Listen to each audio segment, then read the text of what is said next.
Hey everybody. Well, my garden was getting a little overgrown with some grass, and that's a dead piece of milo right there, and then got some other stuff planted in these boxes. But in between the rows and stuff, I've got grass and a few other things growing, and so I figured it would help to clear out bugs and excess vegetation if I took my extra roosters, and I've got extra roosters running around here that it's not like I can eat 4 or 5 of them a week. I've just got them running around, and they're really not even fat enough to eat yet because they're younger. So what I did is I built this little box, and I'm building a second one now. This is a little crowded for these two, so I will probably split them up and put one in the other box and just do a different row. But all this stuff, you can see right there where I just moved the cage. I check 3 times a day. You could do twice if you did this yourself, if you got a job or whatever. But this is just another technique that it works for me because it's going to help clear the garden, but it's also kind of a place to house these roosters, because what happens is these roosters are getting in fights, and it helps separate them out and gives them a place to stay and live kind of happily until it's time for them to move along to the next world.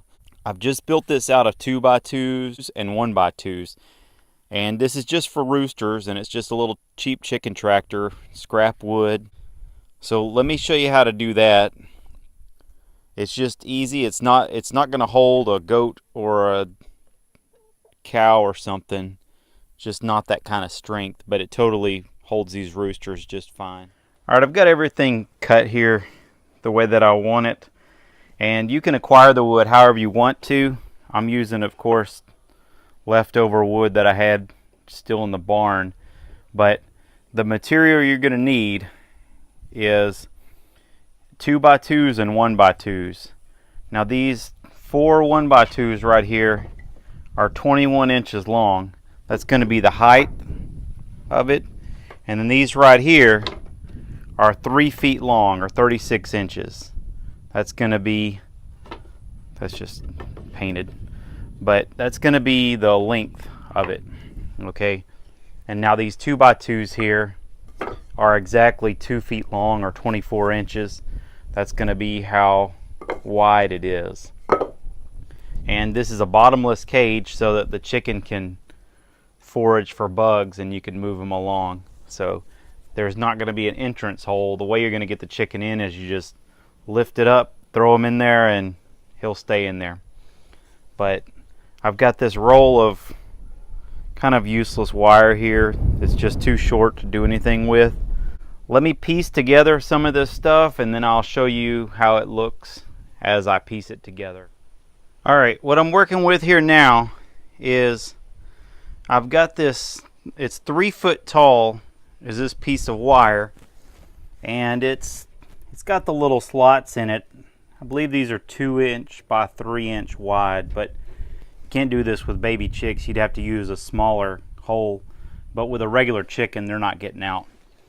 Okay, so what I did was I cut off about 68 inches just because that's what I figured I would need, and then, you know, I had a little extra, and I left the tail on the end there just because if anything goes wrong in the measurements or anything, I'll clip it at the very last when everything else all comes together. So what's going to happen is this right here, you see it was all flat. What I'm raising up here is going to be the side. I'm going to bend these wires around and make it fit here in just a minute, but I just want to show you this is a side, and then all the way on the other side here, this little piece is going to get cut off as long as everything measures out right. This right here, that's another side, and it's going to be square. I've just got to bend these wires right here, right on the turns, and this right here is the middle.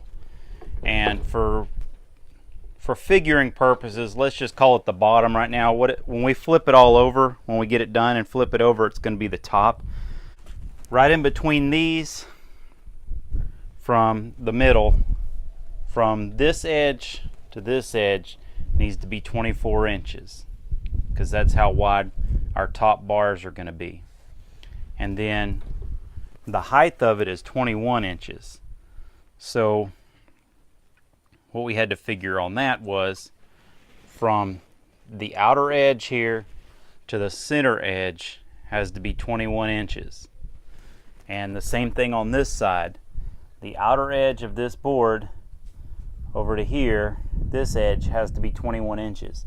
And so as long as everything, all the measurements work out good and everything, that should be perfect to start folding up and doing stuff with. And I use this staple hammer to staple these on. So if you're looking really close, you might see there's like a million staples in some of them.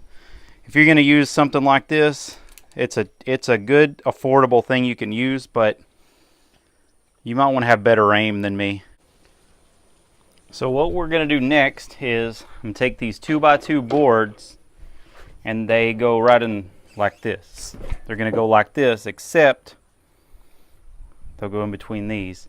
Except I've got to bend these up where they're sideways like that so I can nail them onto the end. I'll show you a little more clearly once I get, I'm just going to go along and bend these wires up just like this where they're square. I'm just going to go along the whole row like that and do it. But right here, the biggest thing is just bending things just perfectly, as square as possible right here. All right, hopefully just by bending those, this will help you get a better idea how this is going to look. Now I can stand it up on its end like this. You can see I've started my nails just to have them ready whenever I decide to do some nailing. You can see that 2x2 is down there right now, and I'm going to nail it just like that, and then I'll put another 2x2 right across here from here to here, and then you can see my sides right here, and then all we'll have to do is the ends. So all right, I'll see you in just a second. All right, now I think it's starting to shape up a little better. You can see we've got our top and our two sides. Now we just need to do these ends. We've got to put an end on that end and an end on this end. And this little loose bit right here is easily correctable. But first we're going to finish the frame out of this. So all we're going to do is kind of similar to the same way we did down here, except we're just going to do a 21-inch high piece of wire and 24-inch wide piece of wire.